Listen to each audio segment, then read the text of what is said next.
وہ کسی انسان نے ایک بلبل کو خریدا تھا، بلبل کو اپنے گھر لایا، لانے کے بعد وہ بلبل جب بولتی تھی نا بڑا میٹھا لگتا تھا، لوگ اس کو سنتے تھے۔ تھوڑے دنوں کے بعد اس بلبل کے پنجرے کے پاس ایک طوطا آیا اور اڑ گیا۔ جیسے ہی وہ آیا تھا نا اور اڑا، اس کے بعد وہ بلبل نے بولنا ہی چھوڑ دیا۔ اب یہ میں بتانا چاہتا ہوں کہ صبر کا پھل میٹھا کیسے ہوتا ہے۔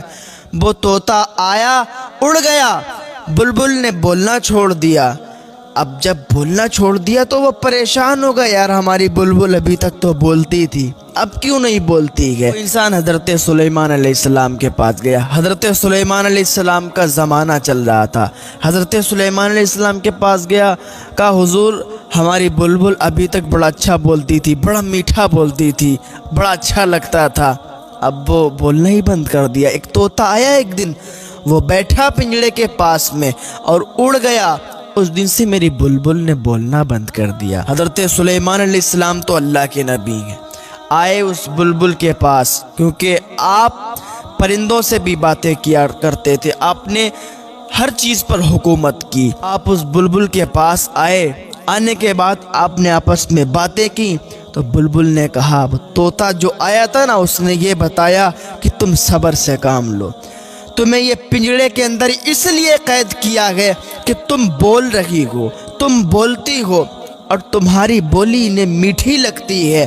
تم تو یہ کہتی ہو کہ مجھے پنجرے سے آزاد کر دو، مجھے جنگلوں میں چھوڑ دو، مجھے اڑا دو، تم تو یہ کہتی ہو، لیکن ان کے سمجھ میں کچھ اور آتا ہے اور انہیں تمہاری آواز میٹھی لگتی ہے۔ تو اس سے بہتر ہے کہ تم صبر کرو اور صبر سے کام لو۔ جب تم صبر کرو گی تو یہ لوگ تمہیں خود آزاد کر دیں گے۔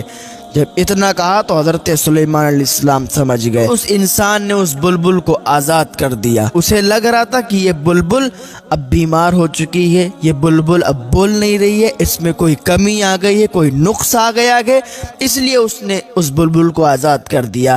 پتہ چلا کہ صبر سے اگر کام لوگے تو فائدہ ہمارا ہی ہوگا۔ صبر سے کام جو لیتے ہیں ان کا فائدہ ہوتا ہے، اور صبر کا پھل ہمیشہ میٹھا ہوتا ہے۔ تو صبر سے کام لے، صبر کیا کریں۔ اللہ رب العزت کی بارگاہ میں دعا ہے، اللہ ہمیں صبر کرنے کی توفیق عطا فرمائے۔